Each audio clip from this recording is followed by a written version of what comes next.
And you know what? Sorry for interjection at this, but No, it's no, no. quite profound, because I remember when I was doing a seminar on the problem of evil and suffering, and I was researching into cognitive science, and even in cognitive science or amongst psychologists, what they say is, in order to deal with meaning, and you've seen this practically throughout the ages, that so in order to deal with suffering, it's how to is what kind of meaning do you attribute to that suffering. So what's interesting here is even this discussion on meaning is quite important, even for your particular question about God, Mike. Mhm. Because when we go through suffering, and everyone goes through suffering, and everyone has their own, objective and subjective experiences concerning suffering. And the way to deal with suffering is to first change the meaning that you attribute to suffering. So, for example, say someone has a problem with their parents. There's a domestic issue that someone suffers. So there's a range of meanings you can give that. One meaning could be, God doesn't love me.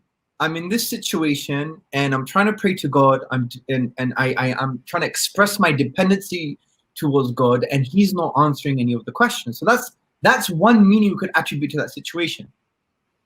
Another meaning we could attribute to that situation is, this is I'm expressing my dependency on God, and through that dependency, it's strengthening me because He is giving me these experiences in order to shape the way that I am. For example, Mike, you've already come across very articulate, you've come across very polite, you've come across very empathic, you've come across very frank, you've come across very honest, you've come across like a genuine, decent person. I would argue that all those experiences you had, in some way, and you know better than I, but my hunch is in some way has shaped you, because there's not many people that can come on an apologetic YouTube forum and start speaking the way that you speak. That shows emotional intelligence, especially for 28-year-old.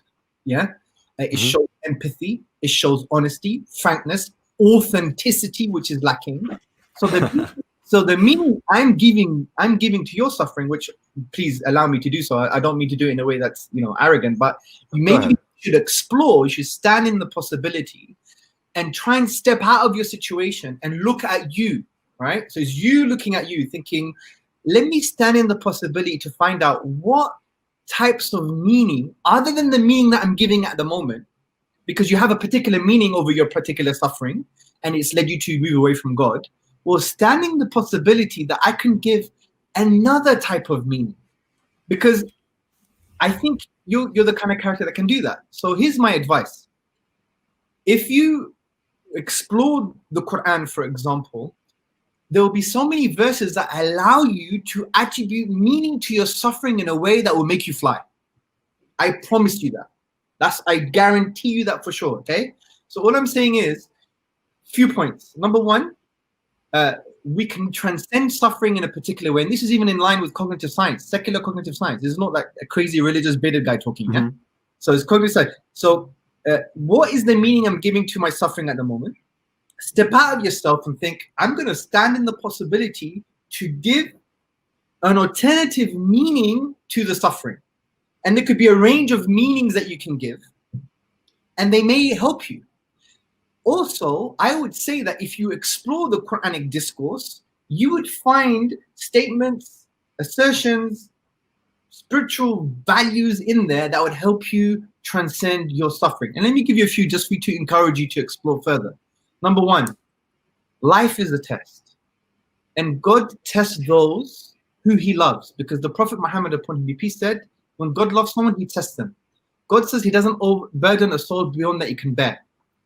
And you have all of these other types of narratives that when you look at people's struggles in the stories in the Quran and the meaning they gave to the suffering. For example, and I'll end on this, I know I talk too much. Jacob, he was really upset. He was almost in contextual depression that his son Joseph and his other son Benjamin, Binyamin, they were lost. And he was crying so much. And he said, I only complain of my anguish to God alone. Straight after this verse, he says to his other sons looking for his lost sons, he says, Do not despair of the life-giving mercy of God, for only those who reject the truth despair of the life-giving mercy of God. So what kind of meaning can we get from this? The meaning that we can get from this is this. Complain. God is to blame, because we believe everything happens because of God, but it's in an empowering way. And then, in order for you to be empowered through this, remind people of divine mercy. And when you remind people of divine mercy, something happens to you. So there's a few things in there, and I don't want to mention this in a way to belittle your perspective or your own suffering or the meaning that you've given your suffering. I'm only doing this to encourage you to understand.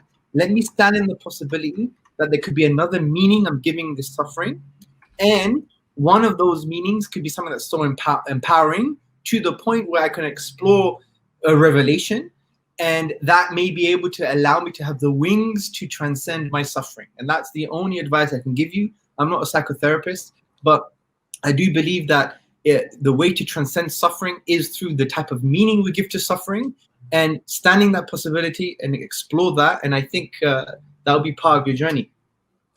I have a couple things I want to say quick, and then I'd like to end on a question for you as well.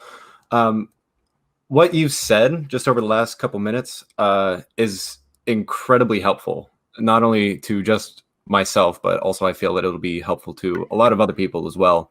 And you said you're not a counselor, but honestly, the things that you've just said sounded to me better than anything I've gotten out of the last 6 or 7 sessions with a psychotherapist.